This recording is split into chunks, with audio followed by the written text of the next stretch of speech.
Thank you so much for taking your precious time to view this course.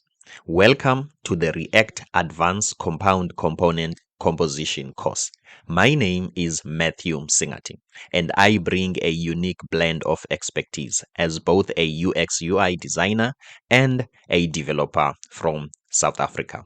This course tackles an advanced topic that is often overlooked by 90% of the developers, and that is design pattern. We are going to create a simple but yet complex product card using industry standard, best practices, solid principle, and clean code. I am going to hold your hand and introduce you to the world of composing complex component the best way I know how. If I promise to teach you a clean code, scalable, and highly maintainable, I might as well start by demonstrating a code that is written by an amateur versus a code that is written by an experienced and a professional developer. In front of me, I've got two versions of the same accordion component. One is long, no separation of concerns, tightly coupled, and no best practices. Maybe this might be you. Why? Simply because the majority of the developers in the industry, they write code this way. Contrary to that, we have an enterprise code, clean, well-crafted, well-architectured. It seems like to me the designer took care of his or her own work. It's short, concise, easy to maintain, and it adopts a loosely coupled architecture. In this course, I am going to help you level up and become a developer that the employers are looking for. Let's get started. Before we proceed, I've got a question for you. Do you think this website is beautiful? If yes, have you ever heard of a quote that goes along the lines of beauty it's in the eyes of a beholder? Yes, that is true. If I am promising you to teach you best practices, how do we know if that is actually the best practices? What if then mean that I am going to teach you my 2-day experience of creating component with React? That is also possible. So, in order for us to make sure that when we mean best practices, we truly mean practices, what I'm going to do, I am going to go through different UI component libraries. I am going to uncover and discover some component pattern, composition pattern that they are using so that we can have some sort of a reference of what it means by best practices so that you can be comfortable and be sure with certainty that I am going to deliver on the promise. So let's just jump straight into it. In front of me, I've got Next UI. In their GitHub page, they have got a statement that say this is not associated with Vercel. So let's not think of this as a Vercel product, the company that created Next.js. But nevertheless, this is a beautiful website and these guys are doing a phenomenal job. So let's get into their code to see how they are creating or composing their own component. Okay, first of all, their design principle. As an amateur, this is not something that you think about. They've got the design principle. They are talking about simplicity. They are talking about modularity. They are talking about customization and flexibility. They are talking about consistent API. They are talking about accessibility. They are talking about component slot. Obviously, you are more than welcome to do your own research when it comes to design principle and what work best. But in this course, I am going to teach you in such a way that you think about these things as you are coding. So let's jump straight into their code. Okay. So what I've decided to do, I've decided to select a select component in all these different UI libraries to show you that they are doing it the same way. And in this course, I'm going to teach you that way. Okay, as you can see, this is their select component. It looks like to me there's always a wrapper, some sort of a parent component. And inside that parent component, we have got some children. As you can see, that's how they are doing it. Now, let's jump to Material UI. Let's check if we are going to see the same thing. This is their own select. We always have a wrapper, some sort of a parent component, and we've got some children. Why they are doing this way? Why they are doing things this way? Simply because they are trying to make sure that they are pushing their component towards a children first approach instead of passing props.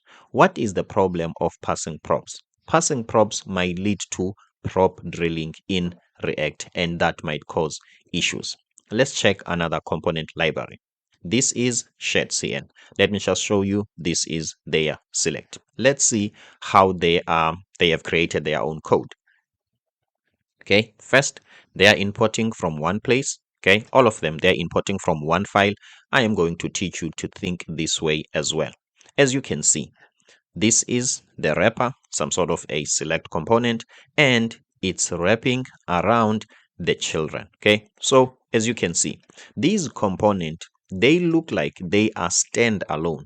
It feels like sometimes I can take this select content and use it outside this select, and that is not going to work simply because I am going to teach you in this course why. So let's just quickly check here. This is also another UI library, and that is Chakra UI. See the same pattern. There is a parent, some sort of a wrapper, and inside this parent, there is some sort of a group of children. And these children, they seem like they are just independent children. Sometimes you might think I can just copy this and use it outside this wrapping parent, and that is not going to work. This is possible because of this pattern, and that is the context provider pattern. See you on the next one. With all the introduction covered, now let's get into the fun part, the demonstration of what we are going to build exactly. We are going to build this awesome and beautiful product card UI. As you can see, it's awesome. Also, it's interactive. As you can see, you can click here and also you can click here. If you might want also, when you click here, as you can see, it's changing. Now it's 97. Have you ever heard of the saying that goes along the lines of looks are deceiving? That is true even in coding.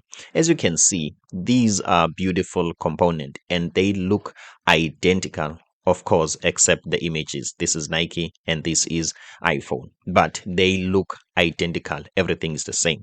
But when we get into the code, that's where the magic happen. That's where we differentiate amateurs from professionals. I'm going to teach you to write or create composable component in the professional way. So let's just get into the code and see how this has been structured. You will see that it has been structured the same way Chakra UI did it, the same way ShadCN did it, the same way Material UI did it, and also the same way Next UI did it. Let's just jump straight into it. So as you can see, this is my own page. And then in this page, okay, I'm just importing all my components here. And then from there, I've got two versions of the same code. Both of them, they are clean, but the other one, it has been pushed further. Okay, so let's take this one. This is a card component. There is always a wrapping parent, and then they are independent children. Okay, as you can see, you don't really see any relationship between the child and the parent, but behind the scene, these components, they are working together as one. This is flexible, clean, highly maintainable, and also highly scalable. This is what the employers are looking for. Let me just show you an example. If I want to maybe disable a certain component, instead of passing props which is visible true or visible false, I can just remove it. For instance, let's remove a image component from here and click save. Okay, let's go back and see.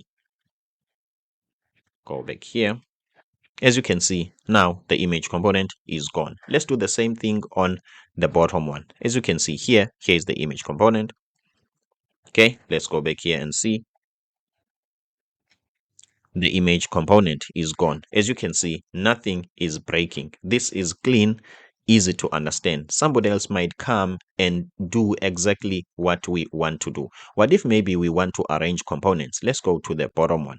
Let's take the item actions, okay, where you interact. Let's put it right on top of the description.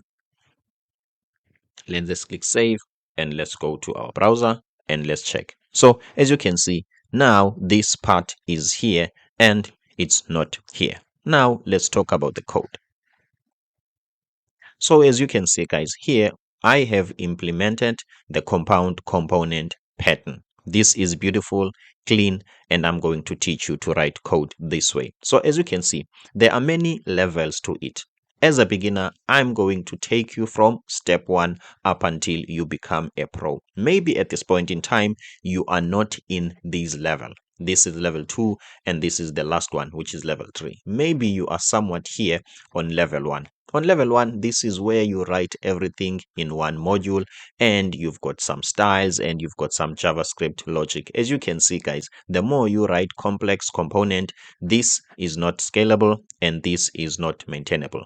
If you write the code this way in this course, I am going to teach you and I'm going to hold your hand and take you to level 2. And level 2 will be to create a compound component, but with these dots method. This is much better and this is cleaner, but I am going to show you here there is a better way. And which one is that? This is the final one, this one. Exactly the same way as ShadCN, Material UI, and Chakra is doing it. I hope you are happy and you are excited. Let's just jump straight into it. One last thing, please guys, if this content is valuable and it's also helping you, please don't forget to just give me a positive review. See you on the next one. I am Matthew Singati. I am happy to have created this course. Thank you so much. Let's get started.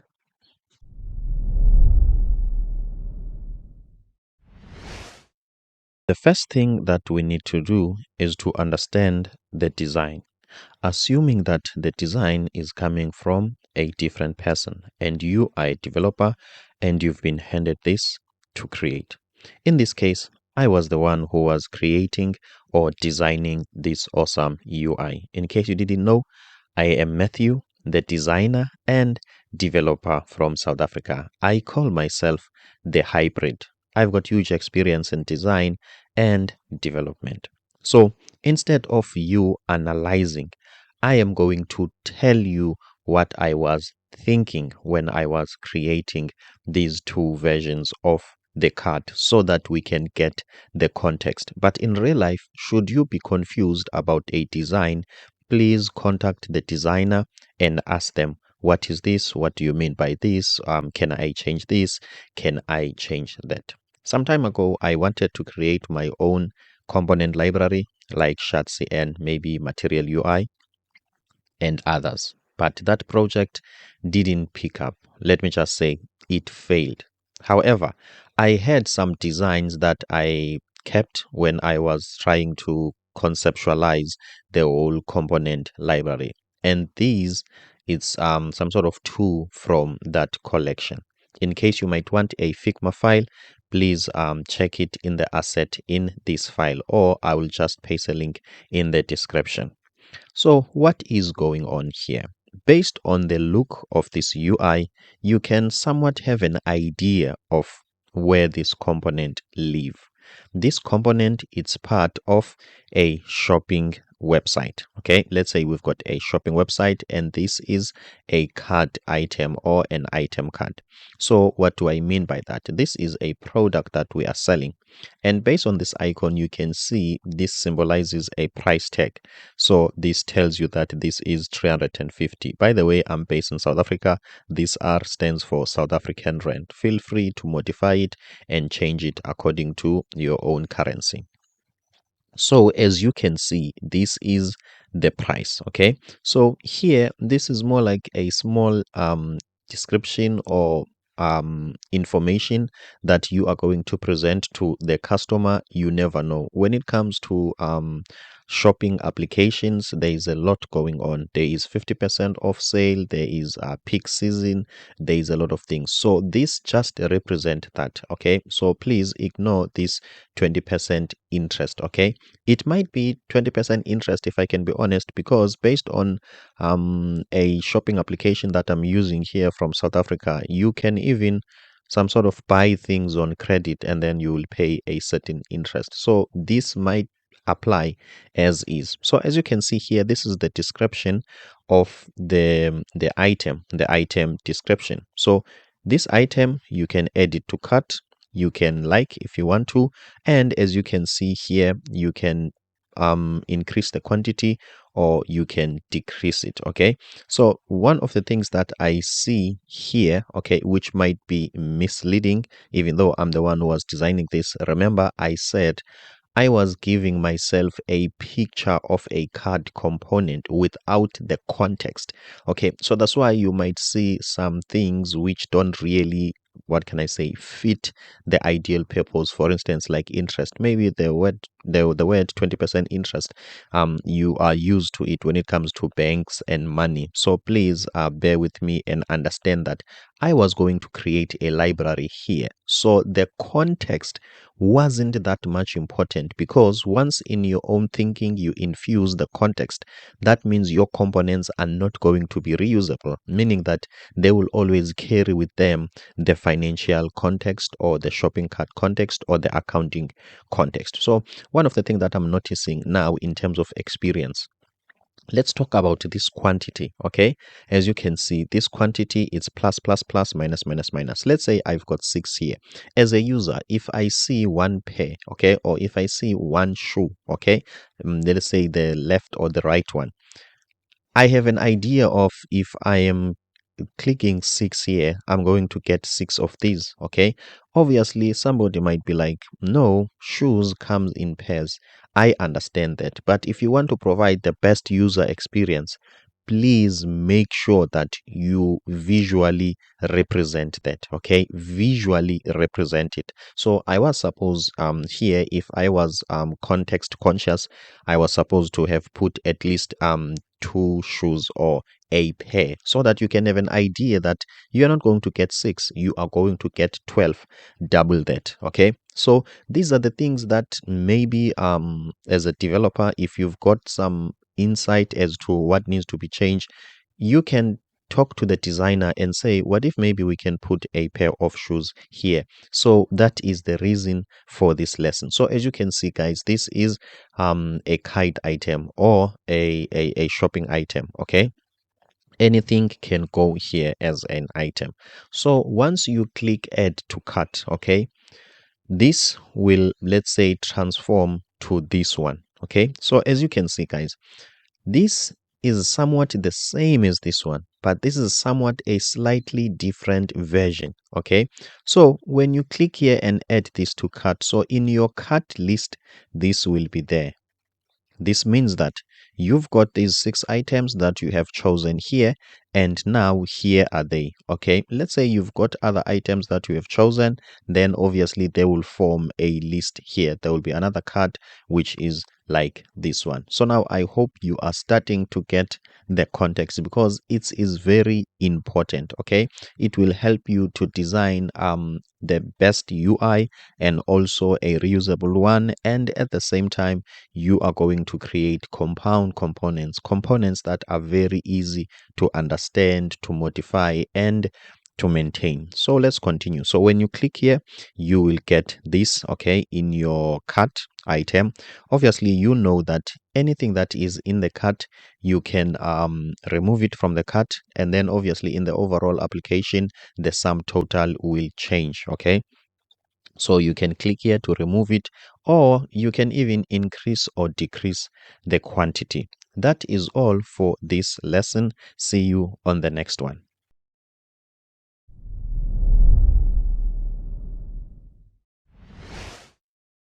Let's talk about the behavior of this component. If we were graphic designers, this was going to be perfect. This will be the final stage. As you know that designers or UI designers, they will handle this, they will hand over this to the developer. As a developer, it's cool when things are pretty, but you must be concerned with the behavior as well. We need to just think roughly as like we are planning or we are in the rough planning stage. We are trying to understand how this component is going to behave. Obviously, we are not going to get into details, but it's very important for us to understand how is it going to behave, so that if there are some things that we don't really agree with the designer, we can negotiate and tell the designer that we are going to change some few things and we are going to make some minor tweaks. What are the reasons that might cause you to make some minor tweaks as a developer? Remember, designing and development are two different disciplines, are two different worlds. The principle of design, they are not exactly the same as the principle of development. The reason is the designer is seeking to achieve a certain goal and the developer is seeking to achieve a different goal. So some of the effects which are being applied by the designer might not necessarily be available in terms of the styling technology like CSS. Sometimes, as designers, since I'm also a designer as well, we become too imaginary and we come up with effects which are not really possible in development. So, that is why we have to, some sort of as developer, think about how is this component going to behave so that we can negotiate with the designer to or the client or the boss to say that if we do this, then this will be the drawback. If we do this, maybe we will sacrifice performance. So let's look at this component. Okay, so this is an item. I assume that this is going to form a list or it's going to be a part of a list of items. So this card is going to be part of a list. Okay. So you will see different items, maybe with different colors, but that one is not important for now. Let's check the behavior. What is the first event listener that is available here? Okay. Based on what I see, I might want to click on this item. And if I click on this item, what will happen? Okay, so by clicking here in this item, okay, it will add this item to cart. This event, okay, might seem like it doesn't affect this component. You might think that if then I click on this, then this will be added to the cart. Okay, so it looks like this event affects the cart than this component. But if you look at it, if we added this to the cart, don't we want to know in that long list of item? Don't you want to know as a user when you are scrolling to know that you have added this component to the cart? Why? If you don't know, you might add this item again. You might add this item again. Maybe another developer might be like, I think what we can do when you edit again, we can create an error that tells you that you are adding the same item twice. Well, that is a solution. But the reason for me to Hey guys, my apologies for disturbing. In case you didn't know, we've got a course at Udemy. If you are watching this on Coded Design, I also got another YouTube channel for teaching you Figma, and that channel is Coded UI. In case you want to be updated by everything that we do here at Coded Design, please check the link in the description below to our Substack newsletter. Thank you so much. I hope you are enjoying. Create this course was to help you to become a professional developer, to be efficient and write a clean and highly scalable and maintainable code. That error handling or that warning will be an unnecessary one, because you can solve that problem by simply making some changes here to signify that this has been added to cart. Maybe we can change the color here and type here added to cart. Let's say we make it a red color, and then we put a cart item, or we write here added to cart. As you can see, it will prevent all the things. And when you are clicking on added to cart, maybe it will take you to the cart page or it will do nothing. That one will depend on us. But the most important thing that you must note here is that this event, though it seemed as if it's some sort of directly relating to a component that we are not developing or outside of our scope, but there is something that is tied back to this component. So when we click here, we need to indicate that this has been added to cart. We will see how we are going to do that on production. So these are the things that you need to negotiate with the designer or your boss or the client to tell them that this is what I'm thinking. Why you must do this? Simply because the designer is concerned about the aesthetics, the look and feel, okay? Not exactly how this is going to behave. In most cases, as designers, we don't really know how these are going to behave, if I can be honest, okay? So let's continue. So we've got this. So when I click here, as you can see, these are some sort of likes, or this is the statistics. So when I click here, this needs to update.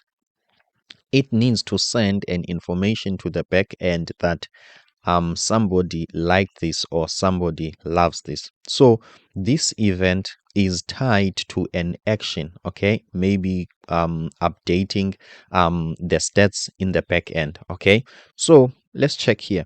So here, when I click here, this will increase. When I click here, this will decrease. So this is telling me that there is some sort of a state, okay? There is some sort of a state that will change, okay, based on the quantity.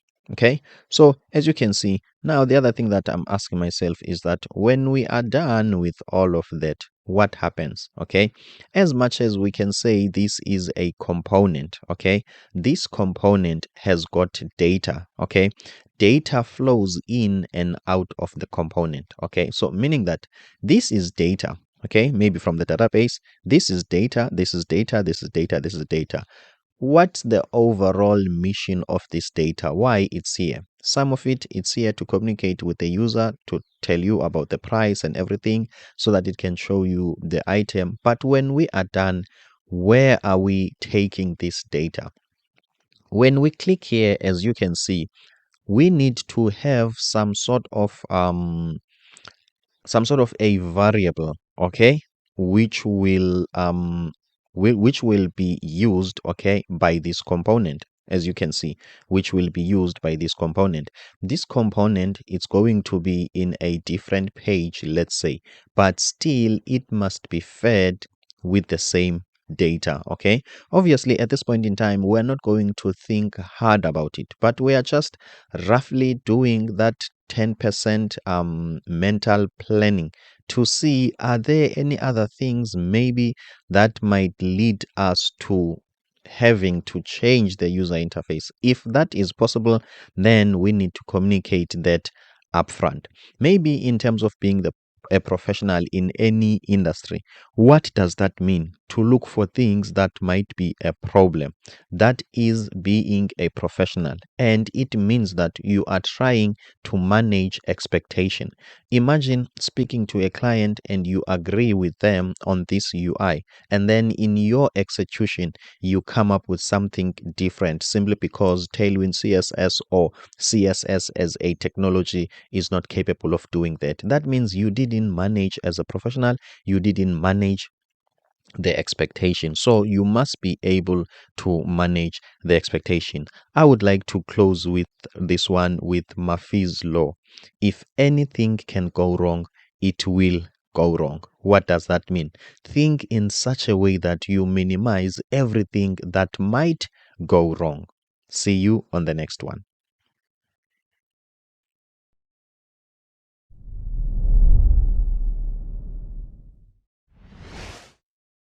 We are getting ready for development.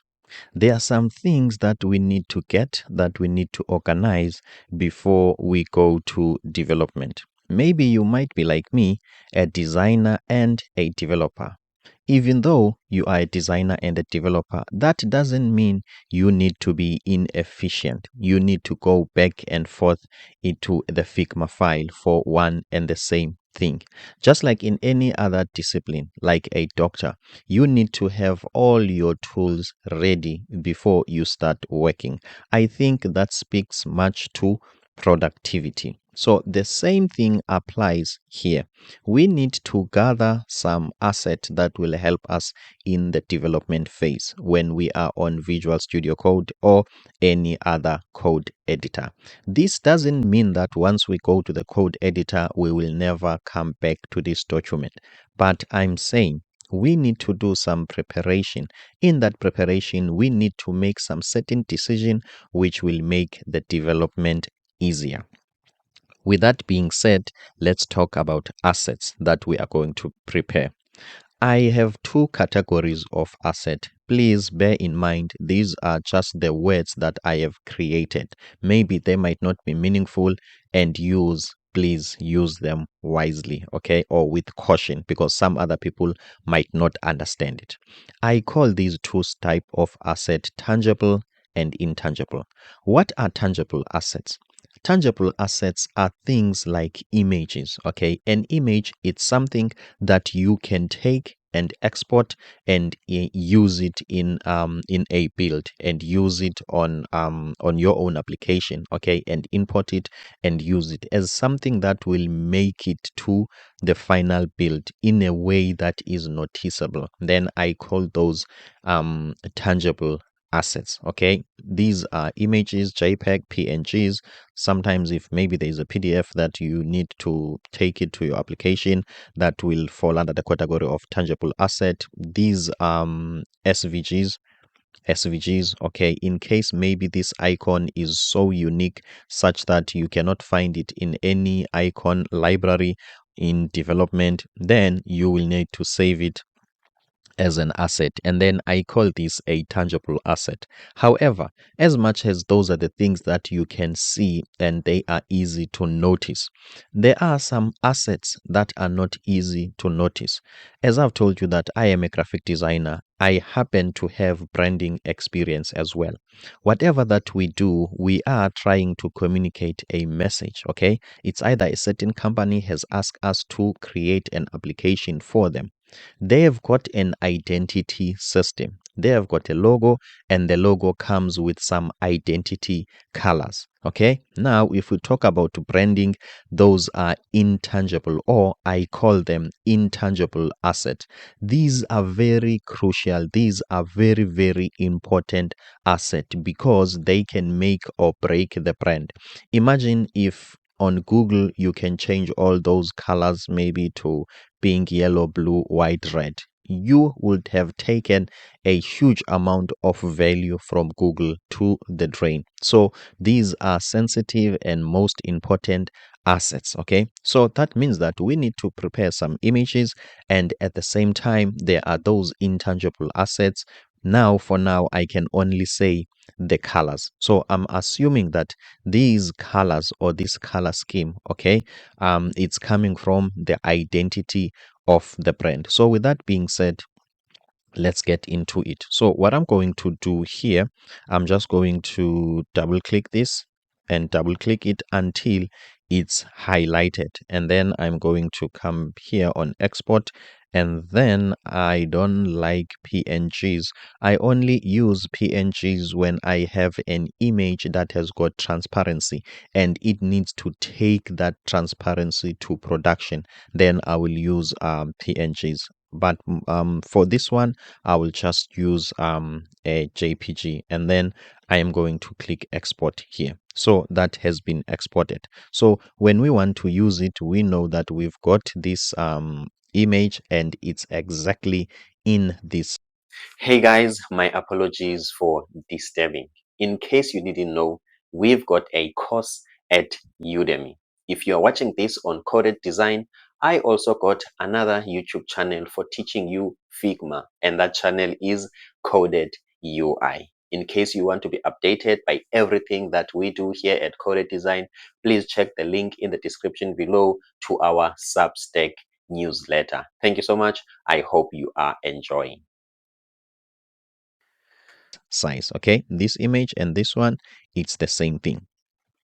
So when you look at here, one might feel like, why don't you then export the icons as well? So what we are going to do, we are going to use some packages, okay, some React packages for icon, and there's a lot of them out there. So we are going to use the lookalikes or the equivalent, since in this course taking icons as they are is a little bit outside the scope, and in most cases, guys, these icons, they are not super important in a way that they have to be there, unless maybe the client has communicated that these icons must be exactly the same. Even if that is the case, here we are creating reusable code, clean code. We are sticking to good programming practices, and we are crafting compound components. So I would like to stick to that. So I am not going to export these SVG as they are. With that being said, now let's jump to the next part, which is sampling colors. Well, somebody might feel like, why don't you just export this as an image and then you will sample colors as you go? That is possible and it can work, but as you know that it has got some disadvantages, okay? So also one might feel like these are just simple colors. You can just take them from here. This is green, this is light green, and this is red, and this is this and that. Let me show you something that you might not have thought of, which is going to make your development life easier. Let's take this component. Okay, I'm going to copy and paste it, and then I'm going to drag it outside of this, as you can see. Let's zoom in a little bit. Let's talk about it. Okay, so how do you get this to be like this? As you can see, this is some sort of a gradient. Okay, cool. Let me zoom out a little bit and let me show you how I got this. So I'm going to double click here, and then I'm going to come here to the fill. As you can see, it's a linear gradient. Let's double click here. If you look at this, okay, this color originally it's like this. Okay, this is the original color. It's some sort of this lime green, okay, or this lime. Okay, it's very strong, as you can see, but when it appears on the object or on the graphic, as you can see, it's not as strong as it is here. Okay, that is very important to note. Also, this one, it's strong here. As you can see, these are the two colors, but somewhere here it's not as strong as it's supposed to be. Let's get to development. These are two different worlds. Okay, the designer do things differently in a certain way, and the developer does things in a certain way. Let's say in development we've got a div here. Okay, we've got a div here. Based on the application of this linear gradient, you can see that this effect, okay, flows over the graphics. Okay, it looks like originally it's strong here, and it gets lighter as time goes by until somewhere here it changes to here. And as it changes, as you can see outside this shape, it's continuing to be stronger. These are the advantages of graphic design or graphic design application. But when you get into development, which is CSS or Tailwind, okay, or HTML, you've got this div here. If you are going to apply linear gradient, okay, it can start from here. Let me just show you. It can start from here, which is at the edge of this div, and let me just change the color. Okay, let me just use one of these, which I believe is this one. It can start from here, copy and paste, and end here in the edge of this div. I apologize about that. As you can see, it can start from here and end here. Well, somebody might be like, I've got advanced CSS or Tailwind or styling skill. I can be able to take this gradient and scratch it so that somewhere here it can be a little bit lighter, something like this, and also the same goes for here. Well, if you've got those skills, I'm happy for you. But with me, based on my experience, I had to make some decision here on Figma so that to simplify my life on development. What are those decisions? Check what I'm going to do.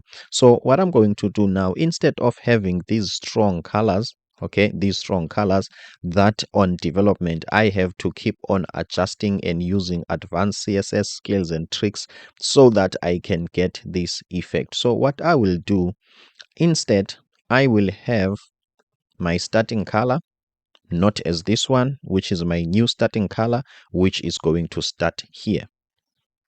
Okay, and that starting color, I am going to sample it from here. Check here.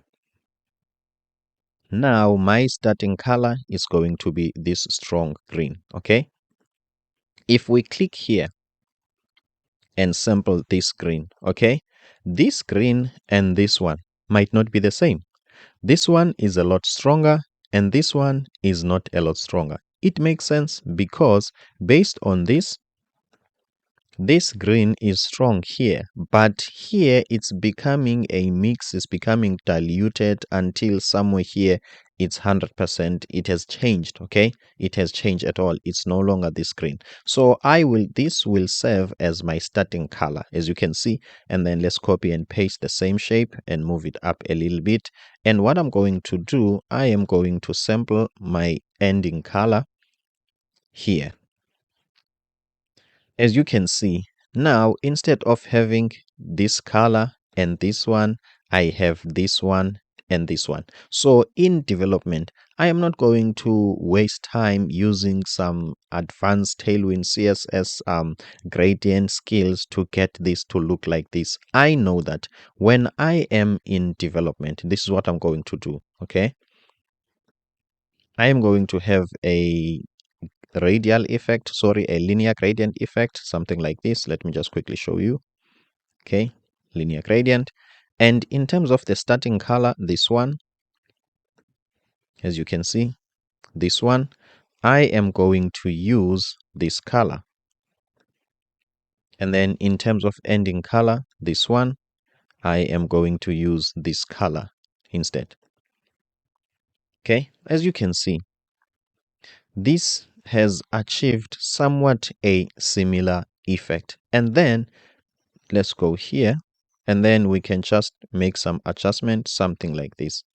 Okay, obviously in terms of development things might be different, but I'm just giving you an idea of simplifying your life by making some certain decision in terms of colors in Figma. Okay, as you can see guys, obviously this might not be, let's say, the exact 100%, but what I have just done here by sampling this and this, I have some sort of save myself some development time of unnecessary CSS styling tricks which don't necessarily hold weight on the final build. Okay, so as you can see guys, preparing your asset, it's not only about images and SVG, but it's about colors as well. So in the next session, we are going to sample all of our colors so that they can be ready for us to take them to Tailwind CSS as identity colors. See you on the next one.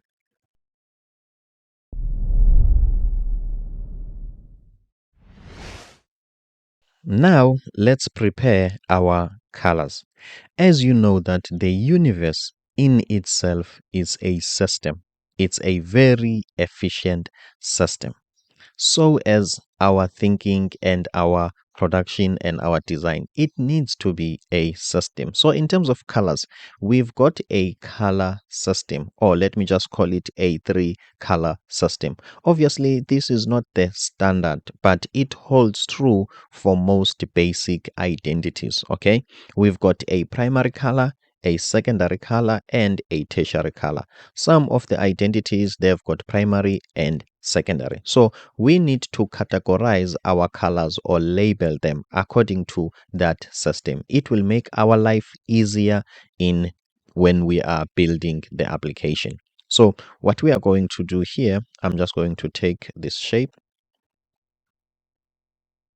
and I am going to choose this color as a primary color, this green. This will serve as our primary color. Okay, I think I might as well label this, okay, so that we can know that we have chosen this as our primary color. Let me press K to scale this up. Okay, press V. Let me just change this to white. Okay, let me center and center this. Okay, as you can see, so I might as well copy this, Control CV, and bring it down. Okay, so this is our primary color, and then we need to have a secondary color. This means that we are going to click here and look for a color that might be our secondary color. Okay, it looks like to me we've got that green, okay, that light green, which is this one. Okay, so this is going to be our secondary color. Okay, let's just say our tertiary color. Okay, let me just center this. Okay, Control C, Control V. I'm using Windows. Bring this down, and our tertiary color, let's say it's going to be white. Let's say, okay, our tertiary color is going to be white. Okay, these are identity colors. Let's say these colors appears mostly on the logo. Okay, maybe if we can look at the logo of this brand, these colors will always be there. Okay, and then that is not all. We need some colors for the text. Why do we have to group these colors and separate them? Why don't we just say this is a gray? Okay, just sample this gray and take the hex value to the building process and take these randomly. Remember, just like here in design, the client might come and ask, can you give me a version where these colors are different? Maybe the text is black and the other colors stick as they are, or they are as they are. Does this mean that if we've got these two designs, okay, it means that we are going to change this black here, let's say, change this black here, and we come here, we change this black here. What if maybe we've got 50 component? It will mean that we have to change all of those there. As you can see, we are starting to be inefficient and we are starting to repeat ourselves. The reason why we group colors, we want to change colors in one place. We are trying to have one source of truth when it comes to giving colors to headings and giving colors to text or body or paragraph. So as you can see, so what we are going to do now, we are going to create another group of colors. Okay, what we can do also as well, let's just name these according to the way in which we are going to name them on CSS variable or Tailwind CSS. So what I usually do when I'm naming my colors, I always prefix them with app. Okay, app primary. The reason why I'm doing that is because, okay, app primary, my apologies about that. Okay, the reason. Hey guys, my apologies for disturbing. In case you didn't know, we've got a course at Udemy. If you're watching this on Coded Design, I also got another YouTube channel for teaching you Figma, and that channel is Coded UI. In case you want to be updated by everything that we do here at Coded Design, please check the link in the description below to our Substack newsletter. Thank you so much. I hope you are enjoying. Why I'm doing that, it's simply because primary, secondary, and tertiary, this is supposed to be tertiary, my apologies about that. Primary, secondary, and tertiary, these are common system. I didn't invent them and I didn't create them. Other libraries, styling libraries or component libraries like Shed CN, Material UI, and also Tailwind CSS, they are also using the same naming convention. So if you stick to those, you might have styling conflict or collision, okay, where you guys have used the same you have used the same variable name for referring to a certain color, and maybe when you are running your application you might see different colors there, not what you you have intended or what you wanted, or you might get unnecessary errors. So what I usually do, or what I do, is to prefix my colors with app. So this is going to be app primary, and this is going to be app secondary, and this is going to be app tertiary. Okay, so this is how it's going to be on Tailwind. And then I will need to have a text that I'm going to use, to have a color that I'm going to use for my headings. Okay, so this is going to be app heading. Okay, all my heading will use this, and this one will be okay, app body as a color. That means I'm going to use this. My apologies about that. Let me just copy this value. Okay, and let me just click undo. Let's see, is that value still copied? Let me just check. Yes.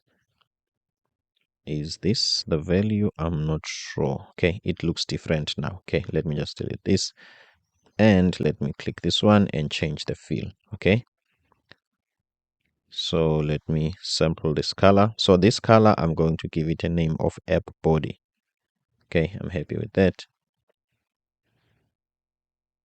Okay, so as you can see, this is app body. I think, let's say, I hope they are different. Okay, yes, they are not the same. Okay, so, and what else? When I'm done with this, and then let's call this a pop color, let's call it. And then one might feel like, why don't you call it red? Remember, this now it's a theme. Okay, remember, this is a theme. We are thinking of maintainability beforehand. Okay, it's not something that we are going to get by accident or as time goes by. We want to think about things thoroughly beforehand. So this is more like a theme, guys. Okay, a theme. Maybe after a month, your client might come and say that that red color is too much. Okay, what if you have changed that red color to orange? Is the variable name still going to be red color? That's confusion, and it's going to confuse another developer. So we need not to carry the context. Okay, so let's continue, guys. So this is going to be the pop color. Okay, oh sorry, let's call it my apologies about this. I was supposed to have typed here app body. Okay, let me just copy the white one. Okay, undo. Let me move this up. Okay, and then here I'm just going to type app pop. Okay, which is, it's a popping color. As you can see, guys, here this color, it's popping. It's somewhat what can I say, seeking attention. Okay, so this is app pop. So I'm just going to align these simply because I'm a designer. Okay, so as designers, we like things aligning, and so my apologies for that. Okay, my apologies. Okay, everything aligned. So as you can see, guys, now we've got some sort of a range of 6 colors. Okay, three a range of 6 colors, and then we've got a special one. Okay, the one that we have mentioned in the previous session, these colors. Okay, as you can see, this one, it's let's say the extreme of this one, and this one is somewhat this one. But when we are creating our gradients, we are going to create the gradients from here. Okay, so it's important that we create these versions as well. Okay, and then I'm going to sample this guy, this color. Okay, as you can see, it's not that different, but it's not exactly the same as this one. Okay, and then we are going to call this app gradient 1. Okay, app gradient 1, and let me sample this color first. Okay, and we are going to call this app gradient 2. Okay, this is not that meaningful. Okay, as you can see, app gradient 1 and app gradient 2. Can't we improve on this? Can't we call this app start color, or let's say app gradient start? I know it's a little bit longer, but it's meaningful. Okay, let's say app gradient start. So when another developer looks at this name, they can have an idea of what it stands for or what it is, okay, instead of 1 and 2. Okay, so here we are going to say app gradient end.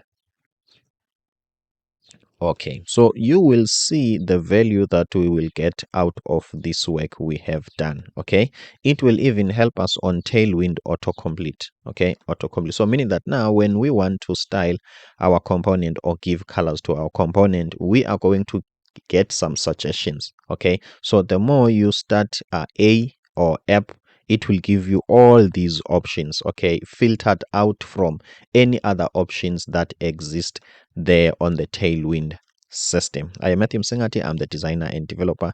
Thank you so far. Thank you so much for making it up to this far. See you on the next one.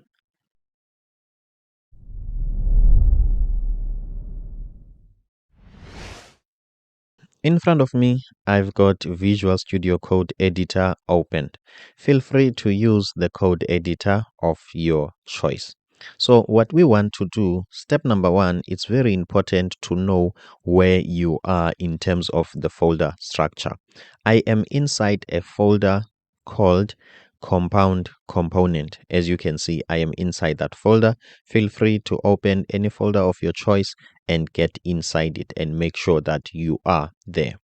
How can we show that we are there in terms of the terminal? What you can do, you can come here and move this up. Okay, a terminal path will appear here and it will tell you that you are inside this folder. So any commands that you run will affect this folder. Okay, so now let's create a new Next.js application. So please type npx create dash next dash app.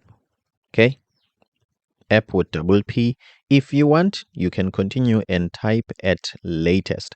This is going to install the latest version of Next.js. Let's just create that. But if you have missed that one and just type npx create next dash app without at latest, still it will work. So let's just hit enter. Make sure that you are connected to the internet because it's required. So by doing this, we are creating a Next.js application.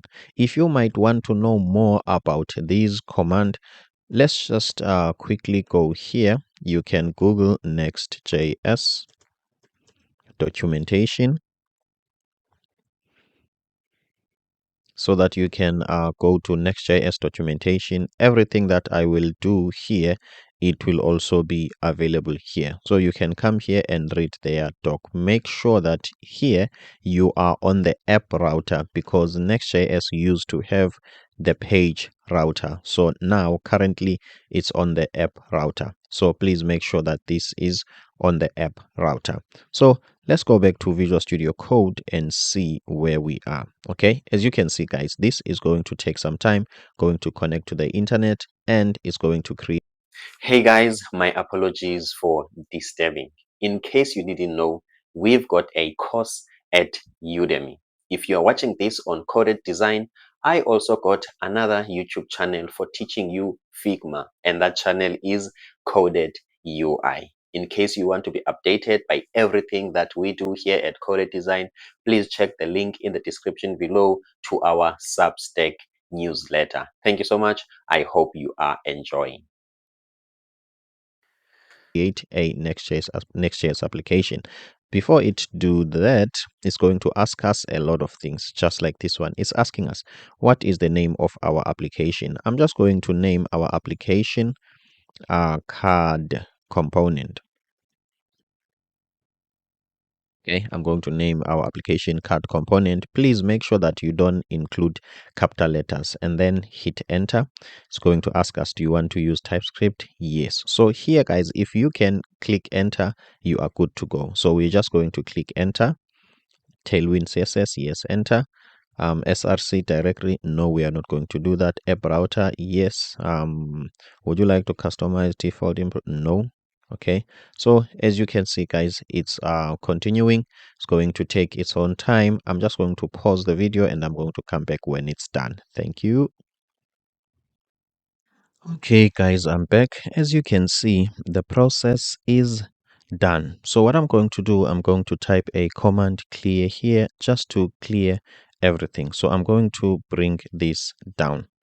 As you can see, this is the name of our project. Inside this project, we've got the Next.js application here. It's very important to always know where you are in terms of the terminal. In terms of the terminal, we are inside this folder, compound component. Any command that will run here, it will run on the parent folder, not on the child folder. At this point in time, we don't want to run any command on the parent folder. We want to run command inside or in this card component. So how do we change directories? Obviously, there is a shortcut to change directories here, but I don't like to use it simply because as much as you are inside this folder in terms of the terminal, but visually you are still here. Okay, this folder might confuse you. So what I usually do, I open the parent sorry, the child folder, and here I will click any file. Okay, I'm using Windows.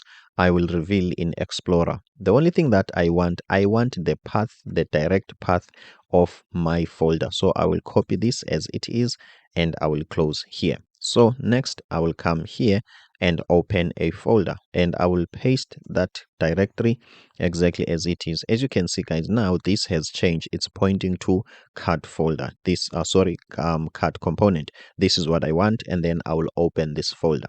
So the interesting thing now is, in terms of the parent, we are inside the card component folder, so you cannot be confused, or you don't have to always open the parent folder before you get in here. And in terms of the command, the terminal, as you can see, the last folder now, it's going to be the card component, as you can see. So we have finished creating a Next.js application. See you on the next one.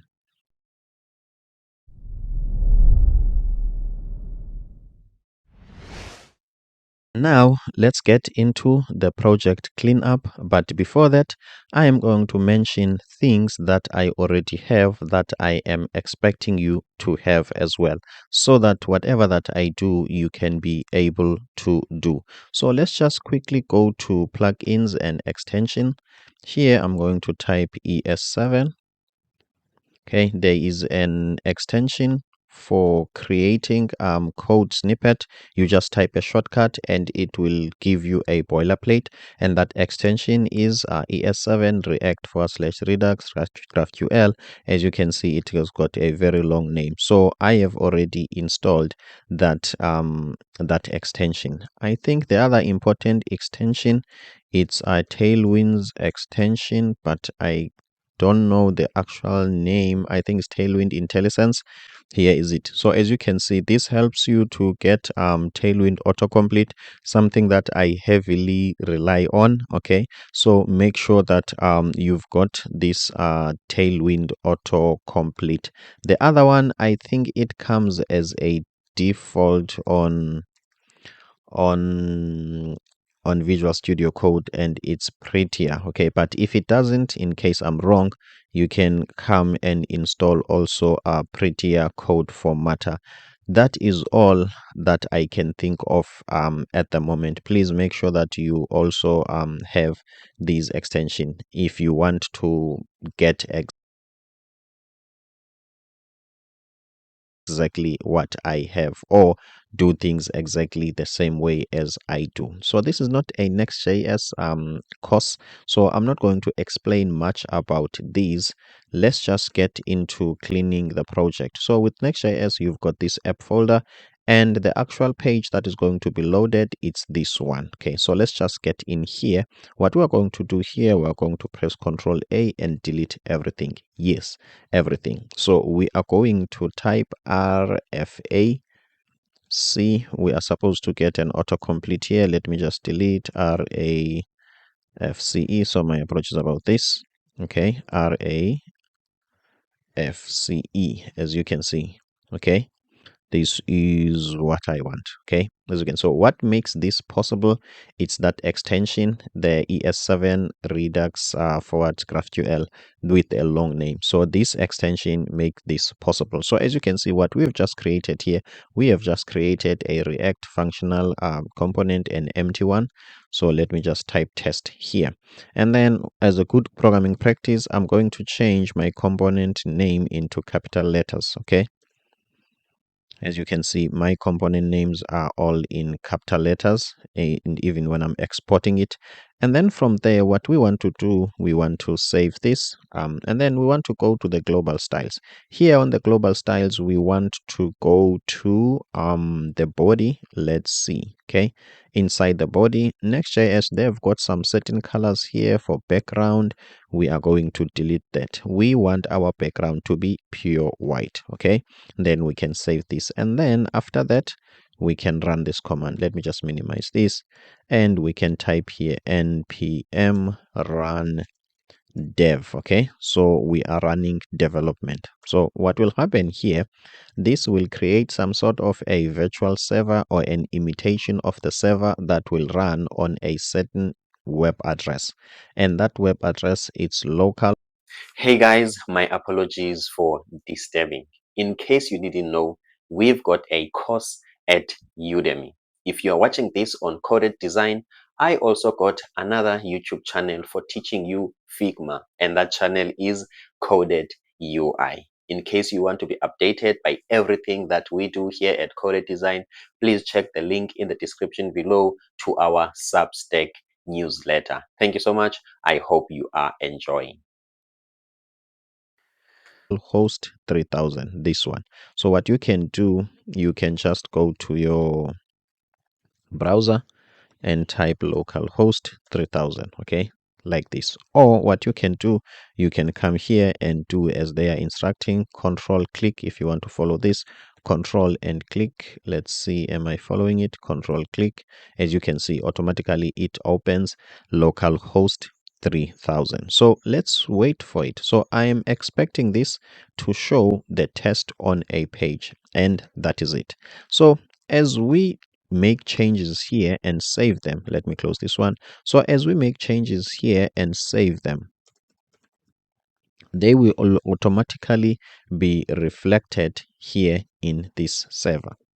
Okay, as you can see, this is our test, and it's in a white background. Let me just make sure I don't need this one. Okay, let me just make sure that I have saved the changes so that they can appear here as I said. Okay, let me just type 2 here and click and save, and then let's come back here and see. Okay, let me just refresh manually for now, okay, to see what will happen. It looks like my computer is low, and I do understand why. It's simply because there is a task that is running at in the background. I am saving a YouTube video or a YouTube tutorial. In case you didn't know, I am Matthew Msingati. I've got a coaching course.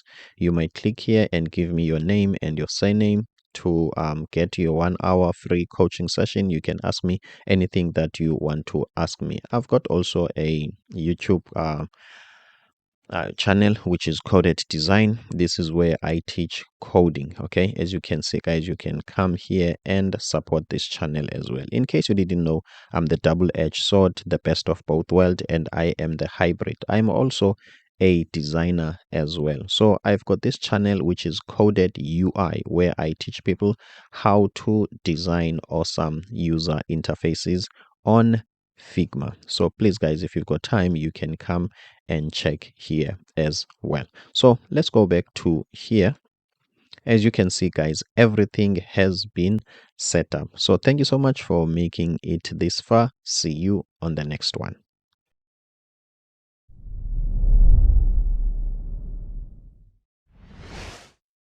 let's start by setting up our colors. We want to set up our colors in such a way that we've got one single source of truth for the entire application or for the entire card component. With that being said, we're going to jump back to Figma and we are going to use this. Okay, so what we are going to do here, we are going to copy this, okay, this name as a name, and then we're going to go back to our code. In our code, we want to go to tailwind config. Okay, let's look for tailwind config. What we want to do here, let's see. Okay, let's see. What we want to do here, we want to extend colors, okay? Meaning that we want to add our own colors in the Tailwind color system. So how are we going to do that? Inside this extend, okay, code block, we're just going to come here and type color. Okay, as you can see, guys, these colors pop in. And then from then, we are going to do this. And then we need to key in some values.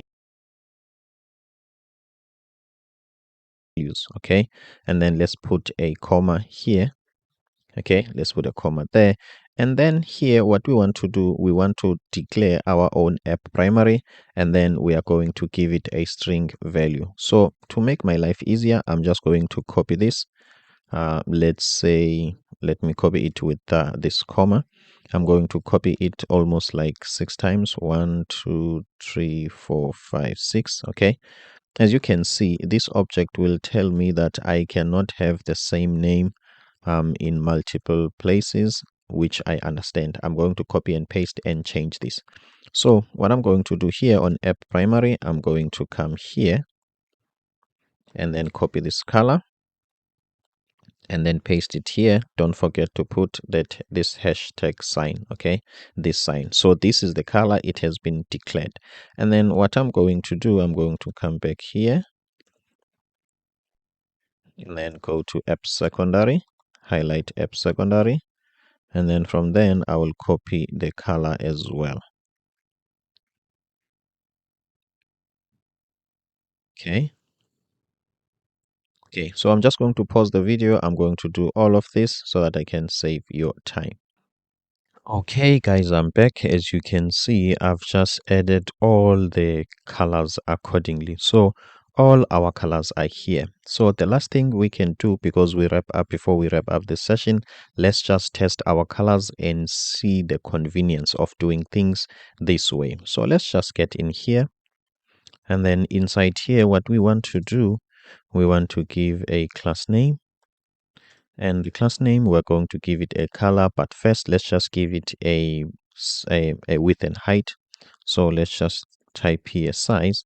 Let's give it let's say a size of 40, let's say. Okay, and then from there we are going to give it a background. Let's say we want to give it a background of the primary color. So we are going to come here, type BG, and then touch. Hey guys, my apologies for disturbing.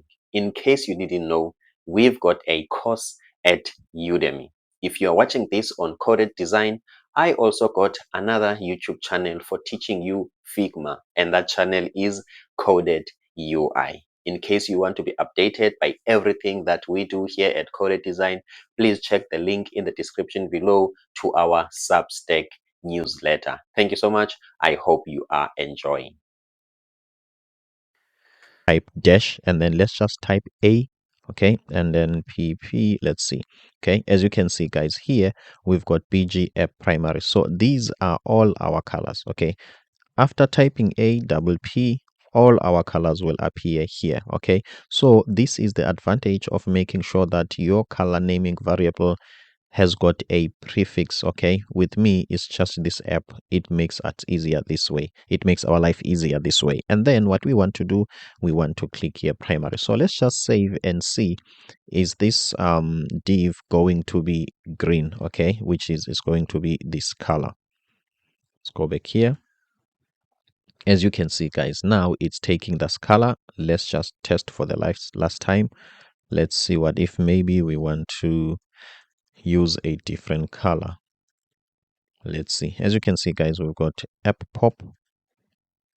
Then when you come back here, this will change to app pop. I am Matthew Msengati, the designer and developer from South Africa. I am the hybrid. If you might want to contact me, please come here and click here and give me your name and email. Otherwise, for me, see you on the next one. Thank you so much.